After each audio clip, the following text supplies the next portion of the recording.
تو ہر ٹکڑے سے آواز آئے علی مولا.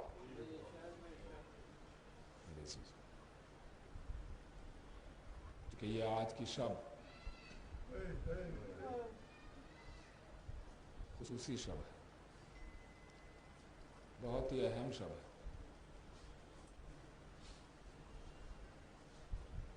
آپ جائیں گے, بلکہ یوں کہا جائے کہ آج کل یہ جو دن ہو رہے ہیں یہ دن احساس ہی کے دن ہے. اگر آپ محسوس کریں تو کچھ بھی پڑھنے کی ضرورت نہیں. کیا ہمت ہے ٹھیک دوپہر میں 2 گھنٹے آپ یہاں کھڑے ہو جائیں, 2-3 گھنٹے رک سکتے ٹھیک دوپہر میں؟ نہیں رک سکتے. کیوں؟ کہ اتنی شدت کی گرمی اور اتنی شدت کی دھوپ برداشت نہیں ہوگا.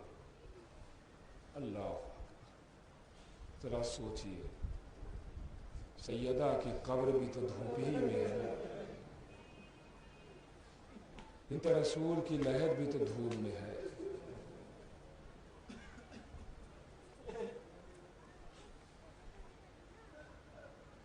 کم سے کم اگر جناب سیدہ کے لیے کچھ نہیں سوچا تھا تو جن کا کلمہ پڑھتے تھے ان کے لیے تو سوچ لیا ہوتا کہ باپ پر کیا گزرے گی بیٹی کی قبر کو بسایا دیکھ کر.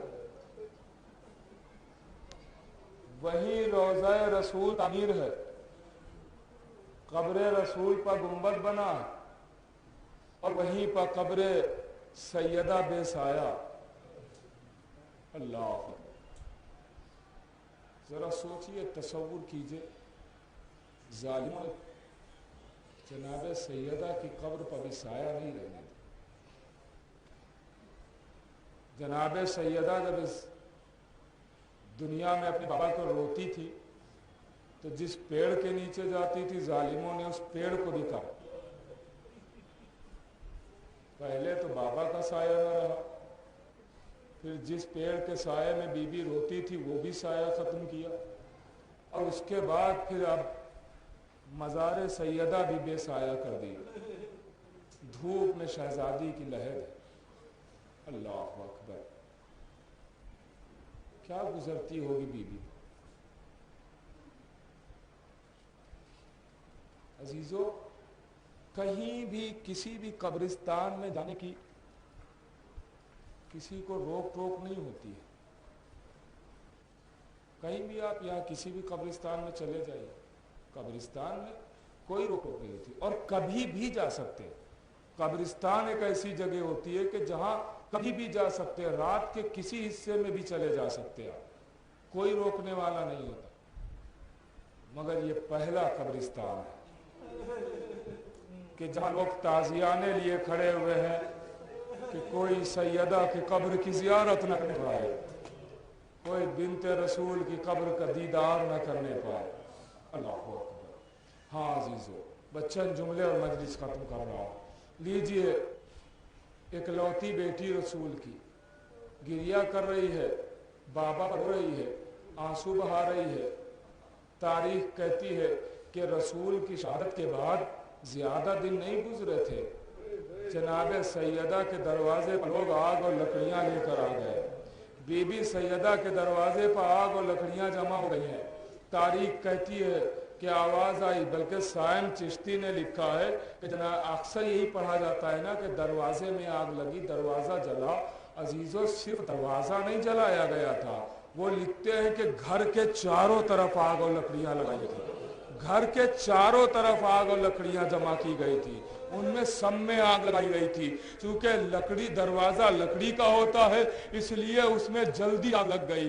عزادارو, تاریخ کہتی ہے کہ لیجئے جناب سیدہ پر دروازے کو گرایا گیا. تفصیل میں جانے کا وقت نہیں ہے. آپ جانتے ہیں نا, بی بی سیدہ اکیلے ہیں, روایتیں مختلف ہیں, بہت ساری روایتیں کتابوں میں. تاریخ کہتی ہے کہ دروازے کے پیچھے اکیلی سیدہ ہے اور ادھر کم سے کم 40 لوگ دروازے کو ڈھکیل رہے ہیں.